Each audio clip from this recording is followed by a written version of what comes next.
Hi everyone, welcome to YouTube channel of catalyst centre of excellence. मेरा नाम है रूपेंद्र सिंह।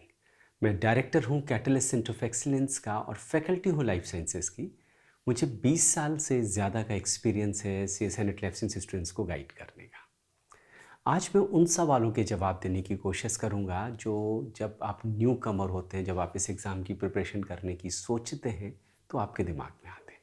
बहुत सारे स्टूडेंट जो अभी बीएससी थर्ड ईयर में हैं, जो एमएससी फर्स्ट ईयर में हैं, जो एम कर रहे हैं कि वो इस एग्ज़ाम को क्वालिफाई करेंगे, बहुत सारे जेन्युइन क्वेश्चन दिमाग में आते हैं और आप चाहते हो कि उनके सही जवाब आपको मिले।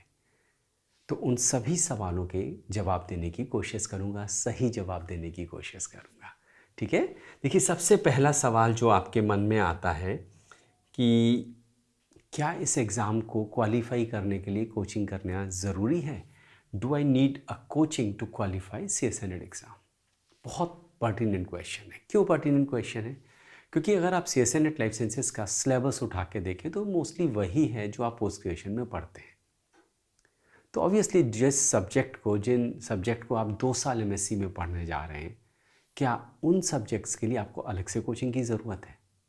बहुत ही पर्टिनेंट क्वेश्चन है। ठीक है, तो जानने की कोशिश करते हैं। सबसे पहले आई होप अगर आपने अभी तक सीएसए नेट लाइफ साइंसेज के सिलेबस को नहीं देखा है तो सबसे पहले आप उसके सिलेबस की एनालिसिस करिए, पहली चीज़। दूसरी चीज़, प्रीवियस ईयर के क्वेश्चंस की एनालिसिस करिए, क्योंकि इन दो चीज़ों से आपको ये समझ में आता है कि आप कहाँ पे खड़े हैं, आप किस स्थिति में हैं। देखिए, एक बहुत इंपॉर्टेंट चीज़ है सीएसए नेट। अगर आप उस एग्ज़ाम का पैटर्न देखें तो इसमें 3 सेक्शंस होते हैं, section A, B and C. Section C में जो क्वेश्चंस आते हैं, जो कि 4 मार्क्स के होते हैं, जिसमें 75 क्वेश्चंस आते हैं, आपको 25 करने होते हैं, उसमें जो क्वेश्चंस आते हैं वो मोस्टली एप्लीकेशन बेस्ड होते हैं। और पोस्ट ग्रेजुएशन में ज़्यादातर हम लोगों की एम्फेसिस होती है कॉन्सेप्ट डिस्क्रिप्शन पे। और अगर आप सीएसए नेट के क्वेश्चंस देखें, जैसे मैंने बोला एप्लीकेशन बेस्ड हैं, इंटर रिलेटेड टॉपिक से क्वेश्चंस पूछे जाते हैं, तो एक थोड़ा सा पोस्ट ग्रेजुएशन से ऊपर लेवल की आपको नॉलेज गैदर करने की ज़रूरत पड़ती है, पहली चीज़। दूसरी चीज़, देखिए सीएसए नेट का सिलेबस अगर आप देखें, चूँकि एक सिंगल एग्ज़ाम है, अगर आपने एमएससी बॉटनी, जूलॉजी, बायोकेमिस्ट्री किसी भी फील्ड में किया है, तो चूँकि सिंगल एग्ज़ाम है, इसका सिलेबस बहुत बड़ा है, और चूँकि सिलेबस बड़ा है तो चॉइसेस भी दी गई हैं। ठीक है। अब इतने बड़े सिलेबस से जब पेपर सेटर को क्वेश्चंस बनाने होते हैं तो ऑब्वियसली वो लोग भी जो मोस्ट इंपॉर्टेंट एरियाज़ हैं उनसे क्वेश्चंस बनाने की कोशिश करते हैं। ये बात अलग है, जब से 2 मीटिंग में पेपर हो रहा है, थोड़ा सा वो एरिया जिनसे पहले क्वेश्चंस नहीं आते तब उनसे भी क्वेश्चंस आने लगे, बट स्टिल इतने बड़े सिलेबस में ऑब्वियसली कोई भी, जब आप टीचर बनेंगे तो आप भी अपने स्टूडेंट को एवरेज नॉलेज पे चेक करना चाहेंगे, यार इसको जो मेजर चीज़ें मोस्ट इंपॉर्टेंट वो आती हैं कि नहीं आती है। तो वो एग्ज़ाम जो पेपर सेटर होते हैं उनके दिमाग में भी होता है, तो क्वेश्चंस बनाते समय ऑब्वियसली जो मेजर कॉन्सेप्ट्स होते हैं उन पे क्वेश्चंस डिज़ाइन किए जाते हैं। तो वो चीज़ें वो सभी जितने भी यूनिट्स हैं उनसे लेने की कोशिश करते हैं। ये बात अलग है, कुछ यूनिट्स का वेटेज ज़्यादा होता है, कुछ का कम होता है, बट मोर और लेस सभी यूनिट से कुछ ना कुछ आता है, और इसी वजह से ब्रॉड कवरेज की ज़रूरत पड़ती है। तो 2 वजह हो गई कोचिंग लेने की। एक, डेप्थ ऑफ नॉलेज आपको कहीं ज़्यादा चाहिए। दूसरा, एरिया कवरेज बहुत ज़्यादा है। और तीसरी बहुत इंपॉर्टेंट चीज़ होती है कोचिंग से कि आपकी कॉन्टिन्यूटी बन जाती है ना। अगर आप ऑफलाइन कोचिंग कर रहे हैं तो ऑब्वियसली कॉम्पिटिटिव इन्वायरमेंट भी मिलता है, ऑनलाइन कोचिंग कर रहे हैं तो ऑब्वियसली टाइम सेव कर सकते हैं। तो बहुत सारे अपने एडवांटेजेस डिसएडवांटेजेस दोनों, उसकी बात मैं अगले सवाल के जवाब देते समय करूँगा। बट अभी जो सवाल था, क्या कोचिंग की ज़रूरत है, तो इस सवाल का जवाब इस बात पे भी डिपेंड करेगा कि आपकी पोस्ट ग्रेजुएशन की पढ़ाई किस तरह की है। देखिए, आज भी जो अच्छी यूनिवर्सिटीज़ हैं या अच्छे स्टूडेंट हैं, वो आज भी बिना किसी कोचिंग के इस एग्ज़ाम को क्वालिफाई करते हैं। क्यों? क्योंकि उनकी पढ़ाई उस स्तर की होती है जो इस एग्ज़ाम को क्वालिफाई करने के लिए रिक्वायर्ड है। तो ये सवाल आपको अपने आप से पूछना होगा। इस सवाल का जवाब पूछने के लिए बहुत ज़रूरी है कि आप सिलेबस की एनालिसिस करें, आप प्रीवियस ईयर क्वेश्चंस की एनालिसिस करें, कि उन दोनों से आपको ये पता लग जाता है कि जिस तरह के क्वेश्चंस आ रहे हैं, जिस तरह के एरियाज़ कवर किए जा रहे हैं उस एग्ज़ाम में, क्या वो आपके तैयार हैं, उस डेप्थ में आपने तैयार किए, उस डेप्थ में आपने पढ़ा है उनको। क्योंकि देखिए, आपको टाइम वेस्ट नहीं करना है ना। ऑब्वियसली हर 6 महीने में ये एग्ज़ाम होता है, तो एक बार नहीं, आप दोबारा फिर दे सकते हैं। अगर आप टोटल एमएससी की ड्यूरेशन में देखें तो 4 अटेम्प्ट देने को मिलते हैं। बट किसी भी कॉम्पिटिटिव एग्जामिनेशन में प्रयत्न यही होना चाहिए कि आपका फर्स्ट अटेम्प्ट में क्वालिफाई हो जाए। तो इस सवाल का जवाब इस बात पे डिपेंड करेगा आपका बैकग्राउंड कितना स्ट्रांग है, आपकी डेप्थ ऑफ नॉलेज कितनी है, और अगर आपको लगता है वो लैक कर रही है, वो उस लेवल की नहीं है, तो बेहतर होगा कि आप कोचिंग ज्वाइन कर लीजिए। ठीक है, तो मैंने आपको देखिए सीधे सीधे जवाब दिया। मैंने बोला था सीधे सीधे जवाब देने की कोशिश करूँगा, सही जवाब देने की कोशिश करूँगा। तो हाँ, अगर आपको लगता है कि आपकी पढ़ाई उस स्तर की नहीं है तो आप कोचिंग ज़रूर ज्वाइन करिए। ठीक है, देखिए पहले सवाल का जवाब तो मैंने आपका दे दिया। अब देखिए दूसरा सवाल क्या होता है। दूसरा सवाल आज के समय में ये बहुत ही इंपॉर्टेंट सवाल है, offline versus online coaching, which one two choose, है ना। देखिए ढेर सारी ऑनलाइन कोचिंग अवेलेबल, आप यूट्यूब पे खोलिए, अथाह कोचिंग इंस्टीट्यूट, अथाह आपको एजुकेटर्स मिल जाएंगे, कोई किसी नाम से, कोई किसी नाम से, और कितने सारे प्लेटफॉर्म तो ऐसे हैं जिसमें 24 घंटे लाइव क्लासेस होते रहते हैं। तो आपके पास बहुत चॉइसेस हैं, बहुत चॉइसेस हैं। ठीक है, तो ऑब्वियसली ऑफलाइन के भी अपने एडवांटेजेस, ऑनलाइन के भी अपने एडवांटेज, मैं दोनों की बात करूँगा। देखिए ऑनलाइन फ्लड आया जब कोविड आया था। कोविड के बाद बहुत सारे लोग जो पहले ऑनलाइन कोचिंग्स नहीं प्रोवाइड करते, वो सब लोग भी ऑनलाइन पे शिफ्ट हो गए। प्लस मैं बोलूँ कि बहुत सारे लोग जो अपनी नॉलेज नहीं शेयर कर पा रहे थे, उन लोगों ने अपने अपने चैनल्स लॉन्च किए, कुछ लोग बहुत अच्छा कर रहे हैं। तो ऑनलाइन पे बहुत सारी आपको नॉलेज अवेलेबल है। अगर आप सेलेक्टिवली सही तरीके से उसको यूटिलाइज़ करें तो ऑब्वियसली ऑनलाइन से भी आप इस एग्ज़ाम को क्वालिफाई कर सकते हैं। बट जो मैंने अनुभव किया है कि मोस्ट ऑफ द जो ऑनलाइन प्लेटफॉर्म्स हैं, देखिए होता क्या है कि हर आदमी का एक अपना उद्देश्य होता है ऑनलाइन लेक्चर्स प्रोवाइड करने का। कुछ लोग पैसे कमाने के लिए, कुछ नाम कमाने के लिए। तो ये आपको समझना पड़ेगा कि आपका हित कहाँ पे है, क्योंकि मान लीजिए पूरे दिन आपके लाइव लेक्चर्स हो रहे हैं, आप सुबह से लेकर शाम तक आप लाइव लेक्चर, वहाँ अलग अलग टीचर्स आके पढ़ा रहे हैं, तो क्या संभव है आप पूरे दिन उन लाइव लेक्चर्स को वॉच करें, है ना। ये बहुत बड़ा क्वेश्चन है, आप अपने आप इसका सवाल का जवाब अपने आपके पास है, आप सोचिएगा। दूसरी चीज़, अधिकतर ऑनलाइन प्लेटफॉर्म जो यूट्यूब पे चलते हैं, आप देखिए उसमें सिस्टमेटिक नहीं होता है। किसी ने जो टीचर अवेलेबल उसका क्लास करा दिया, कभी कोई टॉपिक पढ़ा रहे हैं, कभी कोई टॉपिक पढ़ा रहे हैं। इतना बड़ा सिलेबस, अगर 6 मंथ्स आपने सिस्टमेटिक तरीके से पढ़ाई नहीं करी तो आप मुश्किल में पड़ेंगे। ठीक है, और एक बहुत चीज़ मैंने देखा ऑनलाइन में, एक और आप सब लोगों ने भी इस चीज़ को नोटिस किया हो, ऑनलाइन में एक और बहुत चीज़ होने लगी है कि लाइव प्लस रिकॉर्डेड। अब यहाँ देखिए पेज है, यहाँ समझने की ज़रूरत है। जैसे कैटलिस्ट में हम लोग भी ऑनलाइन लेक्चर्स प्रोवाइड कर रहे हैं, हम लोग 2017 से ऑनलाइन कोचिंग प्रोवाइड कर रहे हैं। हम लोग क्या करते हैं, पहले मैं उसकी बात करूं। जैसे हम अपने प्लेटफॉर्म पे जब ऑनलाइन क्लासेस लेते हैं तो हम 100% लाइव क्लासेस लेते हैं, और जो क्लास आपने लाइव अटेंड किया उसकी रिकॉर्डिंग हम आपको देते हैं। ऑनलाइन लाइव क्लासेस में हमारे यहाँ यही होता है, हर बच्चे को वही रिकॉर्डेड लेक्चर्स मिलते हैं जो उसने लाइव में पढ़े हुए थे। उसका एडवांटेज क्या होता है, आप कनेक्ट करते हैं कि आपका पढ़ा हुआ टॉपिक है ना, आपने पढ़ा था, फिर आप उसकी रिकॉर्डिंग वॉच कर रहे हैं। अब देखिए रिकॉर्डिंग अपने आप में यूज़फुल है। जैसे बहुत सारे इंस्टीट्यूट क्या करते हैं, आपको लाइव प्लस रिकॉर्डेड, मान बड़ा कुछ यूनिट्स वो लाइव पढ़ाएंगे, कुछ यूनिट्स आपको रिकॉर्डेड लेक्चर्स दे देंगे। ये बहुत ही रिस्की है, क्योंकि रिकॉर्डेड लेक्चर्स में आप कभी भी अपने डाउट क्लियर नहीं कर सकते। अब आप मान लिए उन लोगों ने, मैं एक एग्जांपल के तौर पे बोलूँ, कोई यूनिट है जिसके उन्होंने आपको रिकॉर्डेड लेक्चर दे दिया, बोल दिया हफ्ते में हम एक लाइव क्लास करेंगे। अब अपने दिमाग से सोचिए, हफ्ते भर के जो आपने वीडियो रिकॉर्डिंग्स वॉच करी, कि आप उसमें नोट डाउन करोगे कि 1:01 पे, 45 मिनट पे, 23 मिनट पे, है ना, 1 घंटे 12 मिनट पे, ये कॉन्सेप्ट मुझे समझ में नहीं, आप लिख के रखोगे कि लेक्चर 3 में यहाँ पे, लेक्चर 4 में यहाँ पे, फिर उस एक दिन लाइव क्लास में क्या सारे बच्चे जो लाइव क्लासेस कर रहे हैं, वो सवाल जिन्होंने रिकॉर्डेड वीडियोज़ वॉच कर रहे हो, जो लाइव क्लास में अपने डाउट क्लियर करना चाहते हैं, क्या पॉसिबल वो सारे बच्चे अपने डाउट क्लियर कर पाएंगे? बिल्कुल नहीं होगा। आप अपनी पढ़ाई पे कंप्रोमाइज़ करेंगे। ठीक है, तो ऐसे किसी प्लेटफॉर्म को ज्वाइन बिल्कुल भी नहीं करिए जो आपको कुछ यूनिट्स लाइव, कुछ यूनिट्स रिकॉर्डेड देने जा रहे हैं। मेरा अपना मानना है, बाकी आपकी चॉइस है। क्योंकि मेरे पास बहुत सारे बच्चे, कोविड के समय बहुत सारे बच्चों ने उल्टे सीधे प्लेटफॉर्म्स एडवर्टीजमेंट से प्रभावित होकर ज्वाइन किए, और जब उन्होंने बाद में आके कोचिंग्स में क्लासरूम कोचिंग ज्वाइन करी तो हम लोग उनसे डिस्कशन करते थे, तो वो अपने एक्सपीरियंस से शेयर करते थे। तब हम लोगों को लगता था यार किस तरह से बच्चों को मिसगाइड किया जा रहा है, कि मतलब बहुत सारे इंस्टीट्यूट ये करते हैं कि यूट्यूब प्लेटफॉर्म पे कोई और पढ़ा रहा है, जब आपने ऑनलाइन लेक्चर्स ज्वाइन किए, क्लासेस ज्वाइन किए, तो वहाँ मान पड़ा कोई और पढ़ा रहा है। अब आप फंस गए, पैसे आप दे चुके हो, तो बहुत सारी चीज़ें हैं। रिकॉर्डेड कब तक अवेलेबल, कितनी बार रिकॉर्डिंग वॉच कर सकते, बड़े सारे रिस्ट्रिक्शंस होते हैं। तो ये आपको समझने की ज़रूरत है। और जो मेरे हिसाब से, चूँकि इतने सालों से टीचिंग कर रहा हूँ, टीचर हूँ, तो एक जो बहुत इंपॉर्टेंट चीज़ मुझे लगता है ऑनलाइन क्लासेस में मिस होती है, क्योंकि अगर आप बहुत ज़्यादा सेल्फ मोटिवेटेड नहीं है, ऑनलाइन क्लास में कोई आपकी कंपटीशन नहीं होता है, कोई आपके बगल में बैठ के आपसे पहले जवाब नहीं दे रहा होता है, बहुत सारी चीज़ होती है।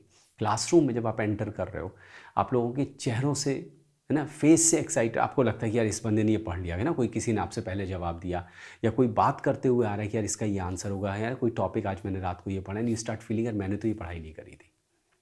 तो जो क्लासरूम ऑफलाइन क्लास में जो कॉम्पिटिटिव इन्वायरमेंट मिलता है वो ऑनलाइन में मिसिंग होता है। और सच बोले, देखिए हमारी एक कल्चर है, हम लोग टीचर से बहुत मोटिवेट होते हैं। तो जब आपको पर्सनल अटेंशन टीचर से मिलता है ना, आपको कोई चीज़ नहीं समझ में आ रही, आपने इशारों से पूछ लिया, सर मुझे नहीं समझ में आया, आपके चेहरा, मैं सच बताऊं, हम लोग बच्चों के फेस रीडिंग करते हैं। आप क्लासरूम में बैठते हो, हमें फेस से पता चल जाता है किस बच्चे को समझ में आया, किसको नहीं समझ में आया। ठीक है, तो ऑफलाइन क्लास मुझसे अगर आप पूछें, any day is much better than online class. और अगर आपको मजबूरी में ऑनलाइन क्लास लेना ही पड़ रहा है तो इंश्योर करिए कि आपको 100% लाइव क्लासेस मिले प्लस उनकी रिकॉर्डिंग मिले। अगर ऐसा नहीं मिल रहा है तो ऐसे किसी भी प्लेटफॉर्म को एडवर्टीजमेंट्स या लोगों के फेक इंटरव्यूज से प्रभावित होकर ज्वाइन बिल्कुल भी नहीं करिएगा। ठीक है, क्योंकि वो लोग अपनी मेहनत बचाने के लिए आपको रिकॉर्डेड वीडियोस दे रहे हैं, बट उन रिकॉर्डेड वीडियो से आपका भला नहीं होने वाला। 100% लाइव क्लासेस होने चाहिए, देन एंड देयर आपके डाउट क्लियर होने चाहिए। ये नहीं कि आप संडे को डाउट क्लियर करेंगे, यार मुझे डाउट अभी हो रहा है ना। मान लीजिए मैं आपको एक पेडिग्री का टॉपिक पढ़ा रहा हूँ, कोई स्टेप मैंने फॉलो करी, अब मैं संडे को आपको डाउट क्लियर करूँ, यार वही आप पूछो, वहीं मैं बताऊँ कि देखो बेटा इसके लिए, इसलिए मैंने इसको ये कहा है ना, ये जो भी जीनोटाइप मैंने रख दिया किसी इंडिविजुअल का क्यों रखा, तो आप तुरंत वहाँ आप अपने डाउट क्लियर करना चाहोगे। किसी भी एरिया की बात करूँ मैं, तो मेरे ख्याल से अगर ये सिचुएशन आ रही है ऑफलाइन ऑनलाइन कि आपके पास ऑप्शन है ऑफलाइन ज्वाइन करने का, तो हमेशा क्लासरूम कोचिंग ज्वाइन करिए, हमेशा क्लासरूम कोचिंग के लिए जाइए। और अगर आप ऑफलाइन नहीं कर सकते, आप ऐसे एरियाज़ में रह रहे हैं जहाँ पे कोचिंग्स नहीं अवेलेबल हैं, जहाँ पे, या फिर आपके पास टाइम का कंस्ट्रेंट, आप पोस्ट ग्रेजुएशन कर चुके हैं, आप प्रोजेक्ट पे काम कर रहे हैं, आपके पास टाइम नहीं, आप पीएचडी कर रहे हैं, है ना, किसी वजह से आपने पहले एग्ज़ाम नहीं दिया, आपका जेआरएफ का एग्ज़ाम नहीं क्वालिफाई, अब आप क्वालिफाई करना चाहते हो, ऑब्वियसली आपके पास रिसर्च के साथ टाइम नहीं होता कि आप क्लासरूम कोचिंग ज्वाइन कर पाए, तो आप ऑनलाइन कोचिंग ज्वाइन करिए। बट जब ऑनलाइन कोचिंग ज्वाइन करिए तो इंश्योर करिए कौन पढ़ाएगा और कैसे पढ़ाएगा। क्या आपको 100% लाइव लेक्चर्स में नहीं मिल रहे हैं तो बिल्कुल भी ज्वाइन नहीं करिएगा। ठीक है, और एक और चीज़, आज के समय में एक कल्चर आई है रिकॉर्डेड वीडियोज़ की। मुझसे पर्सनली पूछिए, रिकॉर्डेड वीडियोस सिर्फ उनके लिए अच्छे हो सकते हैं जिन्होंने उन टीचर से उन वीडियोस को लाइव में पहले कभी पढ़ा था। उनके लिए तो रिकॉर्डेड वीडियोस को वो कनेक्ट कर सकते हैं, वो उस फीलिंग्स के थ्रू जा सकते हैं।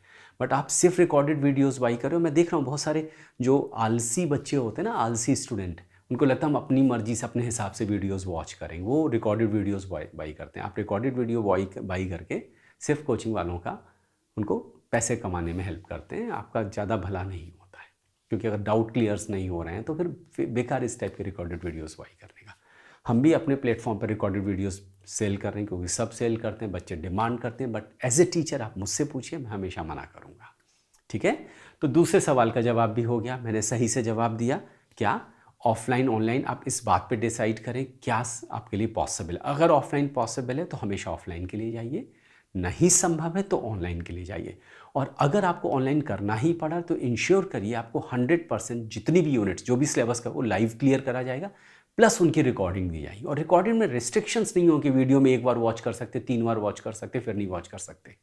ठीक है, जैसे हम अपने कैटलिस्ट की बात करें, आप जितना बार चाहें वीडियो वॉच कर सकते हैं। हम 24/7, हम टीचर्स, फैकल्टी आपके साथ व्हाट्सएप से जुड़ी होती है, आप कभी भी अपने डाउट क्लियर कर सकते हैं। आप कैटलिस्ट के यूट्यूब चैनल पे जाके देखिए, जो सेलेक्टेड बच्चे आपको बताएंगे किस तरह से हम लोग ऑनलाइन क्लासेस रन करते हैं। ठीक है, तो ये तो आपके दूसरे सवाल का जवाब हो गया। अब तीसरा सवाल जो बच्चे अक्सर पूछते हैं, can I qualify CSNET life sciences exam with online coaching. क्या ऑनलाइन कोचिंग से अकेले क्वालिफाई करना संभव है?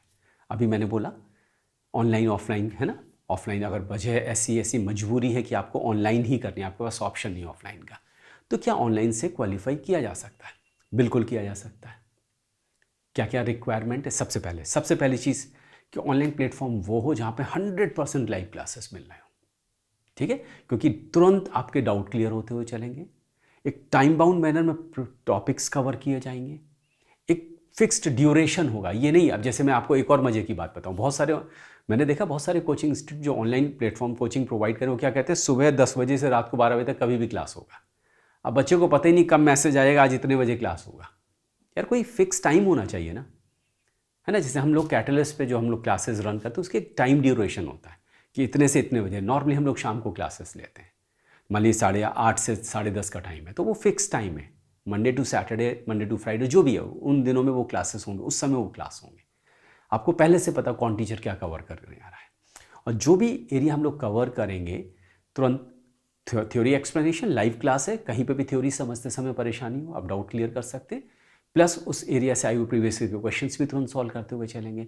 और जब वो लेक्चर कंप्लीट हो जाएगा तो 8 से 10 घंटे के बाद उस लेक्चर के रिकॉर्डिंग भी आपको मिलेगी, जिसको आप मल्टीपल टाइम एग्जाम तक जब तक चाहें, जितनी बार चाहें वॉच कर सकते हैं। एक रिकॉर्डेड ऐप हम आपको देते हैं, एंड्रॉयड ऐप दिया जाता है जो आप मोबाइल पे अपने डाउनलोड कर लें। उस ऐप में इवन उन रिकॉर्डिंग्स को आप ऑफलाइन मोड में भी वॉच कर सकते हैं। ठीक है, तो ऑनलाइन कोचिंग से यस पॉसिबल, अगर एक फिक्स ड्यूरेशन के क्लास है, एक रूटीन है आपका कि इतने बजे क्लास होते हैं। ठीक है, आपको पता है कौन टीचर कौन सा एरिया कवर करने जा रहा है, आपको 100% लाइव क्लासेस मिल रहे हैं, प्लस उनकी रिकॉर्डिंग मिल रही है। आपको कोई एक माध्यम दिया गया, जैसे हमारे हम बोलेंगे हम लोग हमेशा 24/7 व्हाट्सएप से जुड़े रहते हैं, तो कोई डाउट है आप डाउट क्लियर कर सकते हैं। ठीक है, तो अगर इस टाइप की फैसिलिटीज़ मिल रही हैं तो ऑब्वियसली ऑनलाइन प्लेटफॉर्म से बच्चे क्वालिफाई करते हैं। आप हमारे चैनल पर जाइए, आपको बहुत सारे अच्छे बच्चे ऐसे मिलेंगे। हम लोग लखनऊ में बेस्ड हैं, मैं बताऊं लखनऊ से, लाइक अंजना का मैं उदाहरण दूं, she did her MSc from biochemistry department, university of Lucknow, and she was from Lucknow. MSc करते करते she joined our online batch, क्योंकि शाम को उनके जो क्या कहते हैं प्रैक्टिकल्स थे वो लेट होते थे, तो it was not possible for her to join classroom classes, so went for online classes. Same city में होने के बावजूद भी ऑनलाइन क्लासेस को ज्वाइन किए, क्वालिफाई किया और CDRA से PhD कर रही है। हेमलता अग्रवाल का एग्जांपल दूंगा, she was from Jodhpur, she was doing her MSc in zoology when she joined this coaching institute, qualified for GRF। ऐसे बहुत सारे एग्जाम्पल, इन सब बच्चों के वीडियो आपको इंटरव्यूज़ भी हमारे यूट्यूब चैनल पर मिल जाएंगे। तो ऑनलाइन से क्वालिफाई करना संभव है, प्रोवाइडेड आपको सही फैसिलिटीज़ दी गई हैं। ठीक है, नेक्स्ट सवाल जो आपके दिमाग में आता है, how useful are PDF notes. एक और चीज़ है ना, ये भी मैंने देखा, ये बहुत ज़्यादा खेल शुरू हुआ स्पेशली कोविड के आने के बाद, है ना। वो सब इंस्टीट्यूट जो एडवर्टीजमेंट्स में माहिर थे, बच्चों को है ना अब लुभा लिया, उन्होंने लेक्चर्स ज्वाइन करा लिया। अब समस्या है कि यार इतना ज़्यादा सिलेबस, इतनी कॉम्प्लेक्स कॉन्सेप्ट्स, आप स्टडी मटेरियल के बिना कैसे पढ़ाओगे। तो लोगों ने क्या करा, PDF नोट्स प्रोवाइड करना शुरू कर दिया। लॉजिकली सोचिए क्या PDF नोट्स यूज़फुल हो सकते हैं, है ना। देखिए आप कितना डिजिटल डिवाइस पे कितना पढ़ लोगे। अब कैंसर जैसा टॉपिक, सेल सिग्नलिंग जैसा टॉपिक, इतना डेप्थ में उस टॉपिक को आपको पढ़ना होता है, आपको मल्टीपल रीडिंग देनी है ना, बहुत सारी चीज़ें होती हैं। PDF नोट्स में एक पॉइंट के बाद आप थकने लगते हैं। आप कितने बच्चों के पास टैब होंगे, कितने के पास iPad होंगे, आप लैपटॉप पे पढ़ोगे, यूँ स्क्रीन रख के, आप फ़ोन पे पढ़ोगे, कैसे पढ़ोगे। ये PDF नोट्स यूजलेस होते हैं, useless, I am using the word useless होते हैं। Never go for this PDF notes. CSNET जैसे एग्जाम के लिए आप कोई बैंकिंग की तैयारी नहीं कर रहे हैं, आप SSC की तैयारी नहीं कर रहे हैं कि आपको सिर्फ फॉर्मूले पता हो PDF नोट्स में, बाकी आप अपना प्रैक्टिस करिए बैठ के। यहाँ पे आपको कॉन्सेप्ट पढ़नी पड़ती, मल्टीपल। आपने देखिए कितने सारे स्टेटमेंट बेस्ड क्वेश्चंस आते हैं, तो आपको हर एक लाइन देखनी पड़ती है। जहाँ इतना ह्यूज सिलेबस है, आप जस्ट इमेजिन करिए, biochemistry, molecular biology, cell communication, ecology, genetics, है ना, मॉलिक्यूलर बायोलॉजी, मेथड्स, इवोल्यूशन, इतना सारा टॉपिक है, इतना बड़ा सिलेबस है, क्या PDF नोट्स से पढ़ना पॉसिबल है।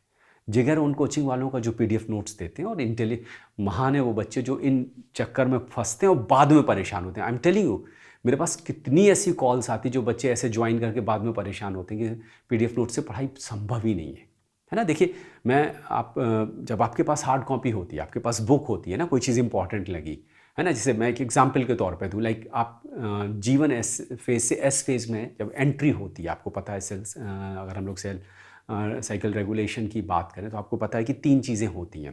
पहले तो आप S साइक्लिन के डिस्ट्रक्शन को रोकते हो, दूसरे उसके इनहिबिटर को डिग्रेड करते हो, तीसरे S साइक्लिन की सिंथेसिस इंक्रीज होती है। अब 3 डिफरेंट स्टेप्स फॉलो होती हैं। थ्योरी में वो सब लिखा हुआ है, PDF नोट्स में आप कहीं पे नहीं चिपका सकते कि ना, आप चाहें तो कहीं पे एक फ्लो डायग्राम बना लिया, उसको चिपका लें। हार्ड कॉपी में पॉसिबल आपने एक स्लिप लगा ली, उस पर लिख के फ्लो डायग्राम्स बना लिए, जब भी आप देखो आपको रिकॉल हो जाएगी 3 चीज़ें हो रही थी।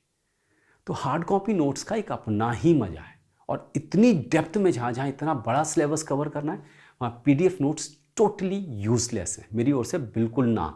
कभी भी कोई भी कोचिंग वाला आपको कहे हम PDF नोट्स दे रहे हैं, नहीं भैया, आप अगर आप हार्ड कॉपी नोट्स देने को राजी हो तो दो, अदरवाइज PDF नोट से पढ़ाई बिल्कुल नहीं होने वाली, है ना। जिन बच्चों ने कम फीस के चक्कर में ऐसे coaching institute, online platforms join किए थे, मैं बता रहा हूँ कितने इंस्टीट्यूट, जब हम ऐसे बच्चे हम लोगों के इंस्टीट्यूट में आए, जब उनसे बात होती तो लगता था यार ये लोग कितना, मतलब किस तरह से इन बच्चों के साथ चीटिंग हुई है। तो PDF नोट्स जो भी आपको दे रहा है उसका ना अपने PDF नोट्स अपने पास रखो, आपको करना है उनको प्रिंट करा के हमको भेजो।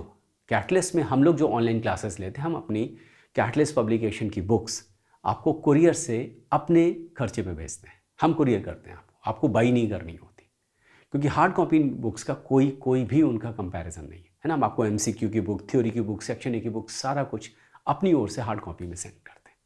तो मेरी ओर से PDF नोट्स तो स्ट्रिक्ट नो है, कभी भी PDF नोट्स के चक्कर में नहीं पढ़िएगा, नहीं होगी पढ़ाई, 6 महीने साल खराब हो जाएगा, फिर आप दोबारा कहीं जाके बुक्स बाई करेंगे, बहुत दुख हो। अभी मैं कल परसों ही देख रहा था, किसी स्टूडेंट ने कैटलिस्ट की बुक्स का रिव्यू लिखा था, जहाँ पे वो बात कर रही थी उन्होंने 3 अटेम्प्ट तक और बुक्स पढ़ने की कोशिश करी, नहीं हुआ, फिर शी गॉट समवेयर कैटलिस्ट की बुक्स उनको मिली and she appreciated a lot, qualified for JRF and she give all the credit to these catalyst books. बहुत सारे बच्चे जिन्होंने क्वालिफाई किया, बट आपको समझने की ज़रूरत है कि hard copy study material is a must, don't go for PDF notes, strict no है, ठीक है। Which are better, recorded lectures और लाइव लेक्चर्स? अब देखिए फिर, है ना, मैंने अभी बोला कि आज के समय में ऐप्स मिलने लगे हैं, ऐप्स में आपको रिकॉर्डेड लेक्चर्स मिल जाते हैं, हम लोग भी दे रहे हैं, लेकिन हम लोग अपने बच्चों के लिए वो ऐप बनाते हैं। आप देखेंगे जाके हम लोग स्ट्रिक्टली उस पर लिखते भी हैं। बहुत ज़्यादा बच्चे डिमांड करते हैं तो उनके लिए फिर हम लोग अलग से प्रोवाइड करते हैं, बट हमसे अगर आप पूछें तो हम मना करेंगे। रिकॉर्डेड लेक्चर्स में आपके डाउट क्लियर नहीं होते हैं, आपका रूटीन डेवलप नहीं होता है, क्योंकि रिकॉर्डेड लेक्चर्स में जहाँ बच्चा ही मान के चल हम अपने हिसाब से देखेंगे, अपने हिसाब से फिर आप कुछ नहीं देखते हो। मैंने अपने यहाँ डेटा जब कलेक्ट किया कि जिन बच्चों ने रिकॉर्डेड लेक्चर्स बाई किए, बात मानिए 2% 3% से ज़्यादा वीडियोस वॉच नहीं करेंगे, कोई नहीं वॉच करता, किसी के पास टाइम नहीं होता है, क्योंकि वो एक रूटीन डेवलप नहीं। से लाइव जब लेक्चर्स होते हैं, आपको पता इतने बजे क्लासेस स्टार्ट होने जा रहा है, आपको पता ये टीचर आज ये पढ़ाने जा रहे हैं, है ना। पढ़ाते समय टीचर आपका नाम लेके बोल सकता है मिस्टर X, चलिए बताइए इसका जवाब क्या होगा, है ना। अगर आपने पढ़ाई नहीं करी तो आप मुश्किल में पढ़ते हैं, तो आपको पता है कि टीचर हमसे पूछ सकता है, तो आप पूरे दिन मेंटली तैयार होते हैं कि शाम को मेरे को ये पढ़ना है बैठ के, तो आप पढ़ाई करते हो। क्लास ख़त्म हुआ, मान लीजिए कोई चीज़ आप नहीं समझ पाए थे, आप टीचर ने एक्सप्लेन किया, आपको समझ में आ गया, आप फिर रात को एक रीडिंग करते हो, हाँ ये चीज़ें थी, अब मेरे को समझ में आ गई। तो live lecture is always better. Recorded lecture could be useful only for those students, जैसे मैं बोलूँ आपने किसी कोचिंग में क्लासरूम कोचिंग करी हुई थी, जिन टीचर्स ने आपने पढ़ा, आपसे पढ़ाया, आपने जिन टीचरों से पढ़ा था, उन टीचर के अगर आपको रिकॉर्डेड वीडियोस मिल जाए, वही टॉपिक्स जो उन्होंने आपको पढ़ाए, तो चूँकि आप कनेक्ट कर सकते हैं, उन टीचर से आप पढ़े हुए हैं, तो वो वीडियोस आपके लिए यूज़फुल है। बट जिस टीचर से आप लाइव पढ़े नहीं, उनके रिकॉर्डेड वीडियोस लाइव, देखिए CSIR नेट बहुत ही कॉम्प्लेक्स एग्जाम है, आप इसको किसी और, जैसे IAS के, मैं बता रहा हूँ आपको, मैंने खुद भी सिविल का एग्ज़ाम दिया हुआ है, मैं अपने एक्सपीरियंस से आपको, अब जैसे इंडियन कॉन्स्टिट्यूशन है, आप उसके रिकॉर्डेड वीडियोस वॉच कर सकते हैं, बात समझ में आई, क्योंकि उसमें टेक्निकलिटीज़ नहीं है। CSIR में बहुत सारी टेक्निकलिटीज़, और मैंने बोला क्वेश्चंस कैसे डिज़ाइन होते हैं, तो बहुत ज़रूरी है कि आप लाइव लेक्चर्स पढ़ें, आपको समझ में आए कब कहाँ पे क्या हो रहा है, क्योंकि जो आप सेल सिग्नलिंग में पढ़ रहे हैं, अगर मॉलिक्यूलर बायोलॉजी की बात करूँ तो मैं किसी भी टॉपिक का एग्जाम्पल आपको पुट करके दे दूँ, तो इंटर रिलेशन होता है कि आपने एक चीज़ यहाँ पढ़ी, एक चीज़ यहाँ पे पढ़ रहे हैं, तो लाइव में वो कनेक्शंस टीचर आपको बताते हैं कि वहाँ पे मैंने ये बताया, अब देखिए यहाँ पे ये हो रहा है। तो वो रिकॉर्डेड लेक्चर्स में सबसे बड़ा जो है वो डाउट नहीं है, कोई रूटीन नहीं है, तो मेरे हिसाब से रिकॉर्डेड लेक्चर्स बिग नो है, बाकी चॉइस आपकी है। लोग खूब बाई करते हैं, खूब लोग बेच रहे हैं, मैं देख रहा हूँ 3-3 4-4 हज़ार रुपये में भी बिकते हैं, लोग बाई करते हैं। लेकिन हाँ, मैं बता रहा हूँ, मैंने जो डेटा कलेक्ट किया, हम लोगों ने स्टैटिस्टिक्स निकाली, तो वो रिकॉर्डेड वीडियोज़ वॉच नहीं करे जाते, ठीक है, ये जो मैंने देखा है। Next, do I need to prepare all 13 units to qualify for JRF?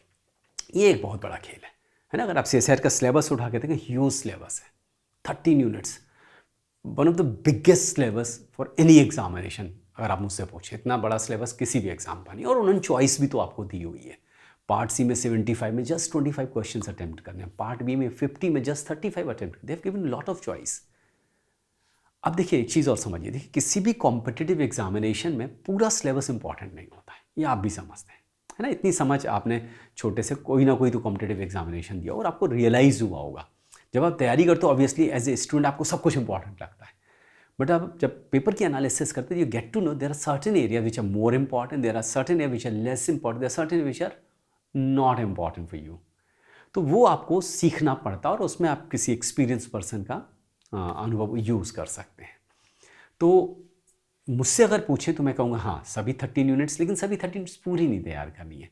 कुछ यूनिट्स से कुछ इंपॉर्टेंट है, कुछ यूनिट्स ऐसी हैं जिनको हम बोलते हैं कोर यूनिट्स, वो तो आपको पूरी तैयार कर, cell biology, molecular biology, biochemistry, ecology, genetics, ये ऐसी यूनिट्स हैं। मेथड्स के कुछ पोर्शंस, प्लांट फिजियोलॉजी, है ना, कुछ पोर्शंस ऐसे, ये कुछ ऐसी यूनिट्स हैं जिनसे आप बिल्कुल चॉइस नहीं ले सकते, उसमें आपको मैक्सिमम एरियाज़ कवर करने हैं। इकोलॉजी इवोल्यूशन की बात करें, आपने देखा है कि आप एनालिसिस करके देखें तो उस एरिया से सबसे ज़्यादा मार्क्स के क्वेश्चन आते हैं, तो उसको बिल्कुल भी स्किप नहीं करना है, ठीक है। तो यस आप ऑलमोस्ट सभी 13 यूनिट्स कवर करेंगे, बट किस यूनिट से कितना कवर करना उसके लिए आप किसी एक एक्सपीरियंस पढ़ने से गाइडेंस लीजिए। पूरा सिलेबस आपको तैयार करने की ज़रूरत नहीं है, और अगर कोई कोचिंग वाला कोई बंदा आपको समझाता है कि हम आपको 100% पूरा सिलेबस पढ़ा देंगे, तो आप बिल्कुल उस बंदे से बिल्कुल दूर रहिए। कि अगर आपने उतना सिलेबस पढ़ लिया, पहले तो संभव नहीं है, और अगर आप पढ़ लिया तो इसका मतलब आप कुछ भी रिवाइज़ करके एग्ज़ाम में नहीं जाओगे, और आपको पता है बिना एग्ज़ाम में, बिना रिवीजन के अगर आप एग्ज़ाम में गए तो आपका क्या हाल होने वाला है। फिर आप एग्जामिनेशन हॉल में बैठ के नेक्स्ट एग्ज़ाम की प्लानिंग करोगे, अगली बार अच्छे से तैयारी करेंगे। तो इस चक्कर में बिल्कुल भी नहीं पढ़िएगा। हाँ सभी यूनिट्स इंपॉर्टेंट, कुछ ज़्यादा इंपॉर्टेंट है, इसके ऊपर ढेर सारी वीडियोज़ आपको हमारे चैनल पर भी मिलेंगे और यूट्यूब पर इन जनरल मिल जाएंगे, ठीक है। उसमें अच्छी खासी एनालिसिस होती है। अदरवाइज कैटलिस्ट की जो MCQ की बुक आती लाइफ साइंसेस की, उसके शुरुआत में एक टेबल मैं देता हूँ, ठीक है। मतलब इस समय 15th एडिशन में बुक है, तो आप उस टेबल की एनालिसिस से अंदाज़ लगा सकते हो। उसमें दिया किस यूनिट से, ऑब्वियसली वो मैं क्लासीफाई करता हूँ, तो सारा आदमी अपनी कन्वीनियंस के हिसाब से क्लासीफाई करता है। मैंने देखा बहुत सारे लोग अननेसेसरी कुछ यूनिट्स को डाउन प्ले करते हैं, कुछ को है ना ज़्यादा इंपॉर्टेंट बना देते हैं, तो सबका अपना अपना तरीका है। लेकिन मैं जिसको फॉलो कर रहा हूँ जिस तरीके से, चूँकि 15 साल से बुक हमारी मार्केट में, आप सब लोग उसको लाइक करते हैं, अप्रिशिएट करते हैं, तो आप उसको उस क्लासिफिकेशन पर रिलाई कर सकते हो। आपको समझ में आए कौन सी यूनिट ज़्यादा इंपॉर्टेंट है, कहाँ आपको ज़्यादा एनर्जी इन्वेस्ट करने की ज़रूरत है, ठीक है। चलिए एक और सवाल का जवाब देने की कोशिश करते हैं। PYQs, how to solve, why to solve. Obviously है ना, प्रीवियस ईयर क्वेश्चन तो बहुत इंपॉर्टेंट है, और मैं बोलूँ कि पिछले 5 साल के तो बहुत ज़्यादा इंपॉर्टेंट है, ठीक है। पिछले 5 साल में आपको रफ़ आइडिया लग जाता है। देखिए हर 5 साल में सभी स्टैंडर्ड बुक्स के न्यू एडिशंस आ जाते हैं, नई नॉलेज ऐड हो जाती है, तो 5-6 साल के पेपर्स से आपको रफ़ आइडिया मिल जाता है कि आज के समय में जो कि CSIR का पेपर बहुत ही रेपुटेड लोग है ना डिज़ाइन करते हैं उनके क्वेश्चंस, तो वो लोग बहुत आप मतलब अवेयर होते हैं नेक्स्ट जो भी इस समय नॉलेज अवेलेबल है। तो उन पेपर की एनालिसिस आपको पता चल जाता है कौन से एरिया ज़्यादा इंपॉर्टेंट है, किस तरह की नॉलेज पूछी जा रही है, आप अकॉर्डिंगली अपनी पढ़ाई को मॉडिफाई कर सकते हैं। अब देखिए यहाँ पे मैं आपको दिखाऊं, जैसे कैटलिस्ट की बुक, MCQ की बुक 15 साल से मार्केट में, आप देखते हैं कि सबसे ज़्यादा बिकने वाली बुक है हमारी, सबसे ज़्यादा अपडेटेड रहती है बुक, क्योंकि हम लोग हमेशा इसको इम्प्रूव करते रहते हैं, हमेशा हम लोग पुराने क्वेश्चन हटाते रहते हैं, नए क्वेश्चन ऐड करते रहते हैं, क्योंकि हम लोग समझते हैं कि बहुत पुराने क्वेश्चंस आपके लिए किसी भी काम के नहीं, ठीक है। हम बुक को मोटा करें, आपसे पैसे ज़्यादा चार्ज करें, आपके पैसे ख़राब करेंगे, दूसरा क्या होगा, आपका टाइम वेस्ट होगा। और इनफैक्ट मैंने तो देखा बहुत सारे इंस्टीट्यूट बुक्स ऐसी भी मैंने देखी हैं कि मानो पड़ा गलत क्वेश्चंस वो गलत ईयर को बता रहे हैं, मानो पड़ा उस ईयर में क्वेश्चन आया ही नहीं है, उसको बता रहे बहुत पुराना क्वेश्चन नया बना दिया, नया क्वेश्चन पुराना बना के दिखा रहे। तो उस सब चक्करों में नहीं पढ़ना है। मैंने बोला 5 साल के क्वेश्चन बहुत इंपॉर्टेंट होते हैं, उतनी एनालिसिस बहुत है। और कैटलिस्ट की बुक में आप देखें तो पिछले 10 साल के आसपास के क्वेश्चन हम लोग लेके चलते हैं, उससे पुराने क्वेश्चन हम हटाते चले आते हैं, क्योंकि हमारे हिसाब से उससे पुराने क्वेश्चंस किसी मतलब के नहीं होते, पहली चीज़। दूसरी चीज़, 15 साल में आज तक मैंने अपनी बुक में सॉल्यूशंस नहीं दिए।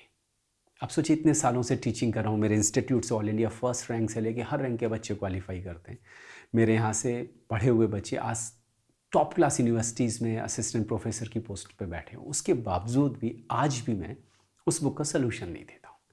कोई तो वजह होगी ना, मैं आपसे शेयर करता हूँ क्यों नहीं देता हूँ। देखिए, जब आपको किसी क्वेश्चन बैंक में सोल्यूशन जब दिया जाता है, आपकी हैबिट क्या होती है? आप क्वेश्चन पढ़ते हो, पीछे जाके सोल्यूशन पढ़ लेते हो and then you feel okay, हाँ ये मुझे समझ में आ गया। You got the answer of that question but you didn't get the concept. बात समझ रहे हैं? आपको सवाल का जवाब तो पता चल गया, आपको कॉन्सेप्ट नहीं समझ में आई। तो जब कभी भी आप PYQ सॉल्व करें तो उसके आंसर ढूंढें रेफरेंस बुक में, ना कि उसमें दिए गए पीछे सोल्यूशंस में। अच्छा, ये अफीम की तरह होती हैं किताबें जो सोल्यूशंस देती हैं, आपको नशा चढ़ाती हैं, आपको लगता है कि हाँ बहुत फ़ायदा हो रहा है, बट आप सच बताएं, आपकी सोचने समझने की क्षमता खत्म हो जाती है, आप कॉन्सेप्ट नहीं समझ पाते। आपने तो 20 साल के क्वेश्चन रट्टे मार लिए इस होप में कि शायद ये रिपीट होगी। सीसीआर में क्वेश्चन रिपीट नहीं होते, कॉन्सेप्ट रिपीट होती हैं बट बहुत अलग तरीके से आती हैं आपके सामने। ठीक है, तो जो सोल्यूशन क्वेश्चन बैंक सोल्यूशंस के साथ हैं उनको कभी बाई नहीं करिए, वो आपका नुकसान कर रहे हैं, उससे आपका कभी भला नहीं होने वाला। इस चीज़ को समझिए। हर क्वेश्चन, जब कोई भी क्वेश्चन पढ़िए आपको नहीं समझ में आ रहा, जो भी रेफरेंस बुक आप यूज़ कर रहे हैं आप जाके उसमें ढूंढिए, उसमें समझने की कोशिश करिए क्या पूछ रहे हैं। ठीक है, सोल्यूशंस पाने से आपका भला नहीं हो रहा। तो मेरा तो मानना यही है, और इसी वजह से मैं आज भी, बहुत सारे बच्चे मुझे कॉल करके बोलते हैं सर आपकी बुक में सोल्यूशन नहीं दिया, सिर्फ आंसर्स दिए गए। सोल्यूशन ना देने की वही वजह है। अब हमारे वीडियोस आके टीचिंग के वीडियोस देखिए, आप कैटलिस्ट के ई से इकोलॉजी सीरीज़ देखिए, biochemistry course doctor Sharma Shukla के वीडियोस देखिए, हम लोग वहाँ कॉन्सेप्ट सिखाते हैं, उन कॉन्सेप्ट को वॉच करिए, देखिए कौन सा क्वेश्चन आपका सॉल्व नहीं हो रहा है। ठीक है, तो ये मेरा अपना ओपिनियन है कि सोल्यूशंस के पीछे नहीं भागिए, क्वेश्चन पढ़िए, कॉन्सेप्ट समझने की कोशिश करिए, जहाँ तक हो सके रेफरेंस बुक अच्छी किताबें यूज़ करिए। अच्छा, वो पीछे के सोल्यूशन से उनसे पढ़ के खुश मत होइए, इस टाइप की किताबें बहुत नुकसान करती हैं। और वो किताबें जो आपसे 10 साल से पुराने वाले आपसे MCQ सॉल्व करा रहे हैं, PYQ सॉल्व करा रहे हैं, उनको तो जाके आग लगा दिए, रद्दी में फेंक दीजिए। अच्छा, अगर आपने बाई कर लिया और आप उनको पढ़ रहे हैं, आप अपना टाइम वेस्ट कर रहे हैं। बात समझ में आई? वो 10 साल से पुराने जो क्वेश्चन जो आप सॉल्व करें, you're just wasting your time. Don't buy such books, क्योंकि उस बुक को सॉल्व करने के चक्कर में आप थ्योरी नहीं पढ़ोगे, आपको वही गलत फहमी रहेगी, हाँ ये क्वेश्चन इसका आंसर ये, आप थ्योरी पे ध्यान ही नहीं दे पाओगे। अच्छा देखिए, क्वेश्चंस रिपीट नहीं हो रहे हैं, तो क्वेश्चंस एनालिसिस, क्वेश्चन उतने सॉल्व करिए जिससे आपको कॉन्सेप्ट पे कमांड करने में मदद करे। कोई भी अच्छा टीचर ऐसी बुक पब्लिश नहीं करेगा, बट जिसको पैसे कमाने वो तो कुछ भी करेगा। तो मैंने देखा ऐसी मार्केट में बुक्स हैं जो 20 साल के पुराने पेपर, वो और बड़े गर्व के साथ महसूस बताते हैं वो लोग कि 20 ईयर्स के पेपर्स हम आपको दे रहे हैं, है ना। उनसे बैठ के कोई पूछे कि क्या यूटिलिटी है इनकी, क्यों आप इस टाइप के क्वेश्चंस बना रहे हैं, क्यों बच्चों को ये मतलब एडवर्टीजमेंट के थ्रू बाई करने के लिए उनको फोर्स करते हैं। अच्छा, तो कभी ऐसी बुक्स के चक्कर में नहीं पड़िए। हम कैटलिस्ट की बुक दिमाग से बनाते हैं, ऐसे नहीं बना देते हैं। हम आपके लिए उसकी यूज़फुलनेस बना के रखते हैं कि आपके लिए यूज़फुल हो। और इसीलिए देखिए, जितने भी टीचिंग फ्रेटर्निटी है वो कैटलिस्ट की MCQ बुक को रिकमेंड करती है। आप कोई भी यूट्यूब चैनल पर चले जाइए, जब MCQ बुक की बात आएगी तो कैटलिस्ट की बुक रिप्रेजेंट करते हैं। उसकी वजह है, वो उसी को रिकमेंड करते हैं कि उनको पता है कि इस बुक में क्या तरीके से चीज़ें करी जाती हैं। ठीक है, चलिए और सवाल का जवाब ढूंढते हैं। एक और, हाउ टू सॉल्व। अभी मैंने जैसे बोला वाई टू सॉल्व हो गया, हाउ टू सॉल्व मैंने क्या बोला कि जब भी आप क्वेश्चन सॉल्व करें, कोई क्वेश्चन पढ़ें, उसका आंसर ढूंढना, तो आप हमेशा रेफरेंस बुक पढ़ें, क्योंकि उस सवाल का जवाब ढूंढने में जब आप रेफरेंस बुक का कोई चैप्टर पढ़ेंगे तो आपको एक्स्ट्रा नॉलेज भी आएगी। हो सकता है उस एक्स्ट्रा नॉलेज से नेक्स्ट टाइम क्वेश्चन डिज़ाइन हो, और जहां आपने उसका सलूशन पीछे देखा तो सिर्फ उसका जवाब मिलेगा, एक्स्ट्रा नॉलेज कुछ भी नहीं आने वाली। देखिए, बहुत पते की बात बता रहा हूँ, इसको समझिए, है ना। एक बहुत इंपॉर्टेंट एस्पेक्ट होता है क्या, नॉर्मली स्टूडेंट क्या करता है, वो प्रोक्रेस्टिनेट नहीं कर पाता, उसको तुरंत जवाब। मैं अपने टीचिंग एक्सपीरियंस से क्लास में बताऊंगा, अगर मैंने कोई क्वेश्चन बताया बोला कल जवाब दूंगा, तो बहुत सारे बच्चे इस फिराक में रहते हैं, सर अभी जवाब दे दें इसका। क्यों? आप प्रोक्रेस्टिनेट नहीं करना चाहते, आपको लगता नहीं अभी तुरंत, they do not want to delay their gratification, तुरंत चाहिए जवाब। जबकि रियलिटी क्या होता है, you stay in that dissonance state and then you search knowledge. और जब आप मेहनत करते हो तो सिर्फ एक चीज़ नहीं, आप 2 चीज़, 4 चीज़, 5 चीज़ सीखते हो। ठीक है, तो हमेशा सॉल्व इस तरह से करिए। ठीक है, हमेशा रेफरेंस बुक्स जाके पढ़िए, उस टॉपिक को सोचने की कोशिश करिए, ढूंढिए कहाँ वो चीज़, कहाँ वो नॉलेज दी गई है, आपको सवालों के जवाब मिल जाएंगे। ठीक है, तो जो इस टाइप के सोल्यूशन वाली बुक्स हैं, अगर बाई कर ली हैं तो मेरी राय रहे कि उनसे दूर रहिए, उनके सोल्यूशंस बिल्कुल वॉच नहीं करिए। आप अपना उस सवाल का, जो भी सवाल है, जैसे कैटलिस्ट बुक में हम इसी नहीं देते हैं, आप पढ़िए क्वेश्चन, फिर जाके रेफरेंस बुक में पढ़िए उस कॉन्सेप्ट को, आपको अपने आप समझ में आएगा, अच्छा ये चीज़ें थी, ये आंसर होगा इसका, और पीछे आंसर्स हम आपको देते हैं। ठीक है, धीरे धीरे आप अप्रिशिएट करेंगे। आप न्यू कमर्स से, देखिए वीडियो में स्पेशली मैं उन बच्चों के लिए बना रहा हूँ जो न्यू कमर्स हैं, क्योंकि अभी आपके पास मौका है, किसी ट्रैप में मत फंसिए, किसी गलत डिसीजन मत लीजिएगा ताकि बाद में आपको पछताना पड़े। जो मैं बता रहा हूँ उसको आजमाइएगा, समझने की कोशिश करिए, मेरी बातों को बार बार, इस वीडियो को बार बार रिवाइंड करके सुनिएगा। देखिए 20 साल से ज़्यादा के एक्सपीरियंस से बहुत बच्चों को पढ़ाया है, गलत राय नहीं दूंगा, सही बात करूंगा। ठीक है, चलिए एक और सवाल, catalyst book versus reference text books. Catalyst books पढ़ें कि हम स्टैंडर्ड रेफरेंस बुक लाइक लेनिंजर पढ़ें, लॉडिश पढ़ें, वॉटसन पढ़ें, है ना, पीटर स्टिलिंग पढ़ें, इवोल्यूशन के लिए रिडले पढ़ें। देखिए एनी डे आप पूछेंगे तो मैं बोलूँगा भाई स्टैंडर्ड रेफरेंस बुक पढ़ो, आप लेनिंजर पढ़ो, आप लॉडिश पढ़ो, आप वॉटसन पढ़ो, आप, है ना, जो भी। अब लेनिंजर में देखिए बहुत अच्छी बायोकेमिस्ट्री दी गई है, बट लेनिंजर में अगर मैं बोलूँ तो बहुत डेप्थ में एंजाइमोलॉजी के क्वेश्चंस नहीं मिलेंगे, कैटलिस्ट के क्वेश्चंस नहीं मिलेंगे, फिर आपको उसके लिए पामर पढ़ना पड़ता है। प्रोटीन केमिस्ट्री में भी थोड़ा सा डेप्थ कम है लेनिंजर में, तो आपको उसके लिए फिर डेविड वाइटवुड की बुक पढ़नी पड़ती है, क्रिप्टन की बुक पढ़नी पड़ती है, तो फिर मुश्किल आती है। ठीक है, अगर मैं मॉलिक्यूलर बायोलॉजी की बात करूं, एक समय था कि मैं बोलूं कि जीन लेविन्स की जो जीन की बुक आती थी वो, या फिर Watson, they used to be very good book, but आज के समय में बहुत सारे क्वेश्चंस ऐसे दिखाऊंगे जो इन दोनों बुक में उनका आंसर दिए नहीं गया है। आपको वीवर पढ़नी पड़ रही है, आपको टी ब्राउन के जीनोम पढ़नी पड़ रही है, आपको एंजाइम्स के लिए अलग से पढ़ना पड़ रहा है। अब एंजाइम पॉलीमरेज एंजाइम्स का डिस्क्रिप्शन बहुत ज़्यादा किसी भी इन बुक में नहीं दिया गया है ना, तो आपको उसके लिए वॉइड पढ़ना पड़ रहा है। तो क्या आपके पास टाइम है? Do you have time? ये आपको सोचना है। ठीक है, अगर आपने पोस्ट ग्रेजुएशन लेवल पे इन सब किताबों को अच्छे से पढ़ा हुआ है तो आप स्टैंडर्ड रेफरेंस बुक एग्जाम के समय भी पढ़ सकते हैं, बट अगर नहीं पढ़ा हुआ है तो आप मुश्किल में पढ़ते हैं। कैटलिस्ट की बुक स्पेशली डिज़ाइन करी गई CSA नेट एग्जाम के हिसाब से, और वो डेप्थ आपको मिलेगी उसमें, वो डेप्थ आपको मिलेगी जिस डेप्थ के क्वेश्चंस एग्जाम में आते हैं। और इसीलिए देखिए कितने सारे बच्चे जो सब किताबें पढ़ लेते हैं, उसके बाद वो कैटलिस्ट की बुक पढ़ते हैं, क्वालिफाई करते हैं, फिर स्पेशली मेल लिखेंगे, मैसेज करेंगे, यूट्यूब पे जाके वीडियोस डिज़ाइन करते हैं, तो अच्छा लगता है कि आप अप्रिशिएट कर रहे हैं उस चीज़ को। अभी जो 4th एडिशन की बुक है, अगर मैं बात करूँ तो इकोलॉजी में बहुत सारे ऐसे टॉपिक्स मैंने उसमें ऐड किए हैं जिन पे अभी क्वेश्चंस नहीं आए, बट आप एक्सपेक्ट कर सकते हैं जल्दी में क्वेश्चंस आएंगे। जेनेटिक्स में भी बहुत नए टॉपिक्स ऐड हुए हैं। अगर मैं प्लांट फिजियोलॉजी की बात करूँ, हार्मोन के रेगुलेशन के ऊपर बहुत डेप्थ में क्वेश्चंस आते हैं, जो नॉलेज आपको अगर आप टाइसन जैगर पढ़ रहे हैं तो उसमें भी नहीं मिल रही है, और वो क्वेश्चंस आपके एग्जाम में आ रहे हैं। तो आप कितनी रेफरेंस बुक्स पढ़ेंगे, तो ये आपको सोचना है। ठीक है, तो depending your background you take a decision. मेरी ओर से बोले मैं हमेशा कहूँगा आपको, आप कैटलिस्ट की थ्योरी और MC की बुक दोनों पढ़िए और ट्रस्ट के साथ पढ़िए। अच्छा, शॉर्टकट्स नहीं ढूंढिए ना, वो स्वीट पिल्स के चक्कर में नहीं पढ़िए, आप रियल हार्ड वर्क करिए इन किताबों के ऊपर। इन बुक्स को क्वालिफाई करने के बाद भी आप यूज़ करोगे, यह मैं आपको अश्योर करता हूँ। ठीक है, तो देखिए बहुत सारे सवालों के जवाब देने की मैंने कोशिश करी, क्योंकि ये वो सवाल हैं जो आपके दिमाग में आते हैं और आप परेशान रहते हो कि यार कोई सही से बता दे क्या सही रहेगा, है ना। कोचिंग करें कि नहीं करें, ऑनलाइन करें कि ऑफलाइन करें, PDF नोट से काम चल जाएगा, कैटलिस्ट की बुक्स पढ़ें या कोई भी रेफरेंस बुक्स पढ़ें, या फिर क्या किस टाइप की किताबें फॉलो करें। ठीक है, तो कोशिश तो करिए कि सही से जवाब दूँ, उन सभी सवालों को समझाते हुए आपको समझाऊँ कि क्या सही है आपके लिए।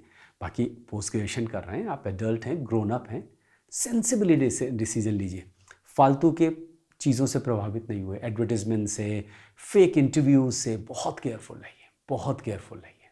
अपना दिमाग यूज़ करिए, क्या सही है वो करिए। ठीक है, तो उन सभी बच्चों से जो अभी मैं देख रहा हूँ इस समय बहुत सारे बच्चे मतलब BSc 3rd ईयर करते ही नेट की तैयारी शुरू कर दी है, बहुत अच्छा ट्रेंड है, बहुत अच्छा ट्रेंड है। तो उन सभी न्यू कमर से मैं बोलूँगा कि जस्ट कीप इट अप, अच्छे से तैयारी शुरू करिए और प्रॉपर तरीके से करिए। अच्छा, गलत डिसीजंस मत लीजिएगा, टाइम वेस्ट बिल्कुल नहीं करिए। कोशिश करिए कि MSc प्रीवियस ईयर कंप्लीट हो और आपके पास JRF का सर्टिफिकेट हो, ताकि MSc कंप्लीट करने के बाद आपको सोचना नहीं पड़े कि अब कैसे तैयारी शुरू करें, है ना। आप ये डिसाइड करें कौन सा इंस्टीट्यूट मुझे ज्वाइन करना है रिसर्च करने के लिए।